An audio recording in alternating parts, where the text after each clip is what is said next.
All right, Shalom. This is your brother Shamak out of the Great Millstone Atlanta camp. Before I get started, I'm going to give all the glory, infinite praises unto Yahweh, Ba'ashim, Yahweh Shai, Ba'ashim, Rachak Kadash. Double honors to the apostles and elders of Great Millstone who teach and rule well in the overseas tabernacle of David. Shalom to our sincere brothers preach teaching the truth across the four corners of the earth. And shalom to our sincere believers. All right. Here with a prophecy overview of Amos chapter 9. Okay, because it's another chapter that is heavily touched on by the men of the Lord, that it is heavily prophesied because of the up and coming times that we're approaching. All right, definitely up and coming times that we're approaching. All right, and dealing with Amos, his name means, of course, is a prophet. Okay, his name means Iwas, which means burden. Okay, because referring to my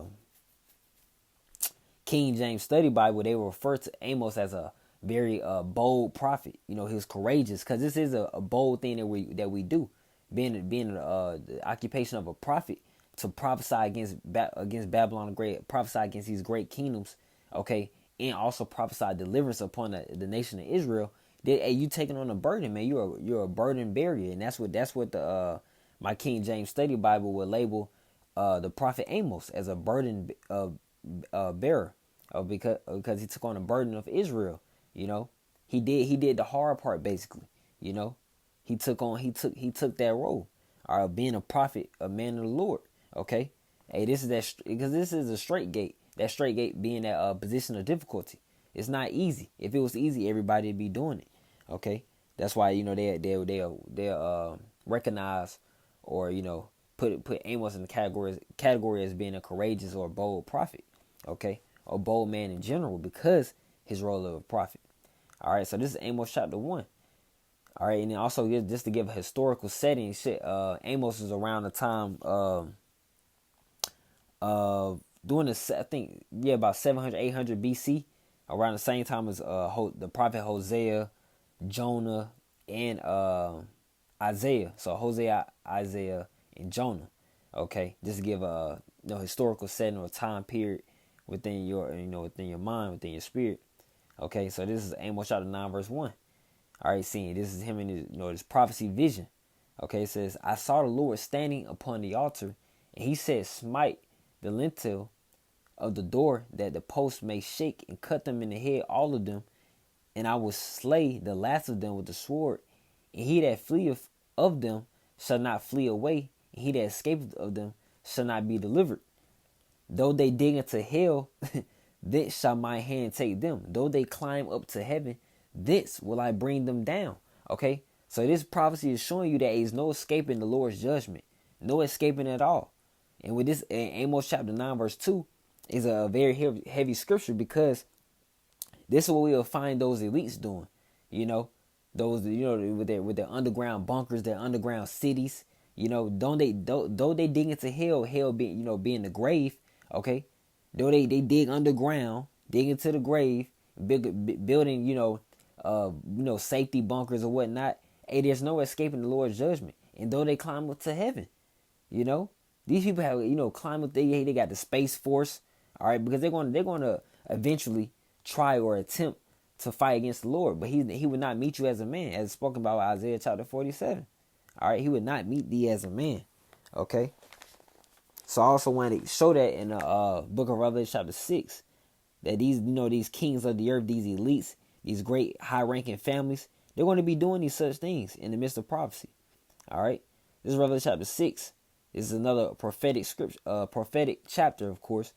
This is Revelation chapter 6, verse 15. It reads, and the kings of the earth, and the great men, and the rich men, and the chief captains, and the mighty men, and every bondman, and every free man, hid themselves in the dens and in the rocks of the mountains, and said to the mountains and the rocks, fall on us, and hide us from the face of him that sitteth on the throne, and from the wrath of the Lamb.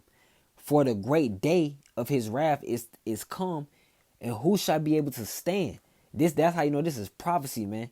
Because that Lamb come back, that Lamb being Yahweh Shai, and he's coming back with fierce anger. He's coming back to not send peace on the earth, but a sword, as it says in Matthew chapter 10, verse 34.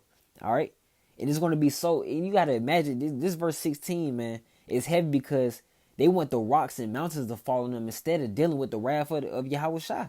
That shows you the gravity and severity of Yahweh Shai. You know, that gives you that imagination in your mind how how glorious his return is going to be. All right. It says verse 17, for the great day of his wrath is come. Who shall be able to stand? That's a rhetorical question. Because without the mercy and the grace of Yahweh Bashim Yahushua, nobody's going to be able to stand against that, man. All right. And these great men, these rich men, all right, these kings of the earth, all right, because the earth is given to the hand of the wicked. They're going to be digging themselves into the underground. All right. And then Amos chapter 9 spoke about the same very thing. All right. So that shows you that prophecy, it links up, man. Definitely links up. So verse 3. And though they hide themselves, because they're going to be trying to hide. It says, in the top of Carmel, I will search and take them out thence. And though they be hid from my sight in the bottom of the sea, thence will I command the serpent, and he shall bite them. So it's no running, it's no running from the Lord. Ultimately, it's no escaping judgment, man. No escaping the Lord's judgment at all. Okay? And verses 4, 5, 6 also go into the Lord's destruction and his anger, concerning, with the Lord, in the Lord of hosts. Okay? Lord of hosts being Yahweh Bashim Yahushai's army. Okay? So verse 7, all right, it says, are ye not as children of the Ethiopians unto me, O children of Israel? Said the Lord, have I not brought up Israel out of the land of Egypt, and the Philistines from Qatar, and the Syrians from Kir? All right, because we're scattered all across the four corners of the earth, all around the world. All right, so we may look as other nations, okay, but of course he still is only dealing with the children of Israel. All right, that point must be made clear. Okay, verse 8, it says, behold, the eyes of the Lord power are upon this sinful kingdom. That sinful kingdom, especially being America, man. But okay, because America leads the philosophies and it leads these other nations, man. Okay, it's a great whore, great harlot, man. Babylon the Great. Okay, and it says, and I will destroy it from the face of the earth, saving that I will not utterly destroy the house of Jacob, said the Lord. Okay, and it's a great point, and it's good to mention that the Lord would not utterly destroy the house of Jacob because what? Because he's only going to destroy the 2/3, man, in his land. So let's get Zechariah chapter 13, verse 8. This is Zechariah chapter 13, verse 8. And it shall come to pass, another prophecy, is dealing with prophecy, okay? It shall come to pass. It says that in all the land, said the Lord, 2 parts therein shall be cut off and die, but the 3rd part shall be left therein. So 2/3 in America are going to be cut off and die. The 2/3 of Israelites. All right, that's 66%. Okay, 66.6 to be exact. All right, going to be cut off and die. All right, it says, but the 3rd shall be left therein. Okay, the third that third is going to be delivered, man. That 1/3 is going to be delivered. Okay, by Yahweh by Shem Yahushai.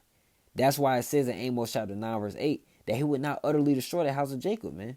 All right, because he's going to destroy, this kingdom off the face of the earth. That definitely is what he's going to do. All right, but he's not going to destroy all the Israelites, man. All right, we're chosen for a reason. Okay, and so it says, saving that I will not utterly destroy the house of Jacob, said the Lord. Verse 9, for lo, I will command, and I will sift the house of Israel from among all nations. All right, so the Lord has scattered us across all the world, across the 4 corners of the earth. Okay, so he's going to sift the house of Israel from among all nations. He's going to separate us from all nations, man. It says, like as corn is sifted in a sieve, yet shall not the least grain fall upon the earth. Verse 10, all the sinners of my people shall die by the sword, which say, the evil shall not overtake nor prevent us. And that's what people say, man. People don't think any bad is going to happen to them. That's what they say in their minds, man. That's to show you that that blacks, Hispanics, and Native Americans are the true Israelites today, man. Because our people say the same thing to this day.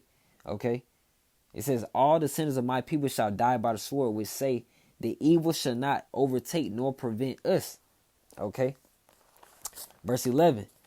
In that day will I raise up the tabernacle of David that is fallen, and close up the breaches thereof, and I will raise up his ruins, and I will build it as in the days of old. And that's how, and spiritually, he's raising up the tabernacle of David now. All right, the Lord is raising up the tabernacle of David now, man. This is a spiritual, all right, spiritual tabernacle, man. Okay, all right. And also wanted to mention that, to close up the breaches thereof, there's not going to be, any more, envying or problems within the nation of Israel. Let's get that with Isaiah chapter 11. Because this is another prophecy, man. We're not going to have it's not going to be no beefing, man. No more beef, no more hostility, none of that. Okay? Within the tribes, the 12 tribes of Israel. Okay? Let's get it right here in Isaiah chapter 11. You know what? Let's get it here too. Because I did mention that we were scattered. So it's Isaiah chapter 11, verse 11. And that was one, of course, that was a curse from Yahweh Bashim Yahushua, a curse from the Lord, because we disobeyed him. All right. Which was, most are still doing today. Okay. But, the part of that came from being scattered among these other nations. Okay. And following after their gods, following after their traditions, their philosophies, their principalities, their customs. Okay. This is Isaiah chapter 11, verse 11. And it shall come to pass in that day that the Lord shall set his hand again the second time to recover the remnant of his people. So he's going to set his hand again. He's with that deliverance. Okay. That's the hand of deliverance, man. It says a second time to recover the remnant of his people, which shall be left from Assyria and from Egypt and from Pathros and from Cush and from Elam and from Shinar and from Hamath and from the islands of the sea. So from all over the world, man, the Israelites are all over the world. That should show you. It says the remnants. He said to recover. So that remnant being a select few. All right. And the Israelites are scattered all around the world, man. Verse 12. And he shall set up an ensign for the nations and shall assemble the outcasts of Israel. So that's, those being in those nations, you're considered the outcasts, man. It's not very clear that you're an Israelite. Okay. It says, and gather together the dispersed of Judah from the four corners of the earth. The envy also of Ephraim shall depart, and the adversaries of Judah shall be cut off. Ephraim shall not envy Judah, and Judah shall not vex Ephraim. And Judah is the top tribe of the southern kingdom, and Ephraim is the top tribe of the northern tribes of the northern kingdom. Okay, all right. So basically, the Israelites are basically going to be coming back together with no problems. No adversaries, no enemies. Okay. No envy, no jealousy, no hatred, okay? No irritating each other. It's not going to be no more vexing. Because we're heading into the kingdom, man. We're heading into the kingdom, okay? Where there's no more war. There's not going to be any more problems, man, okay? It's going to be the Israelite utopia, okay? That's exactly what it's going to be. And it says, and I will raise up his ruins, and I will build it as in the days of old. Verse 12, that they may possess the remnant of Edom, and of all the heathen, which are called by my name, said the Lord that doeth this. All right, we're going to possess Edom. We're going to take the land of Edom. We're going to take that land and take over the other nations, which are the heathen. Okay. Verse 13, it says, behold, the days come, said the Lord, that the plowman shall overtake the reaper, and the treader of grapes, him that soweth seed, and the mountains shall drop sweet wine, and all the hills shall melt. Going into that resurrection, restoration, all right, of the kingdom. All right, verse 14, it says, and I will bring again the captivity of my people of Israel, and they shall build the waste cities and inhabit them, and they shall plant vineyards and drink the wine thereof. They shall also make gardens and eat the fruit of them. Verse 15, I will plant them upon their land, and they shall no more be pulled out of their land, which I have given them, said the Lord thy power. And this is going to happen in the kingdom. All right, so this is our last captivity, man. Once we hit that kingdom, it's not going to be no more going back to slavery, no more losing our land, no more curses that the Lord's going to put upon us, and we're going to be living forever and ever, man. Okay, ruling and having dominion over the earth, of course, under Yahweh Bashim Yahushua and King David. All right, and the elect. All right, and we're going to be ruling over these other nations.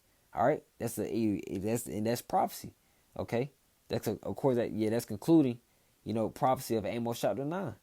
Okay, Amos rebuking the people, prophesying, of course, and then what comes with prophesying, also prophecy of the kingdom of heaven, following the destruction, of course.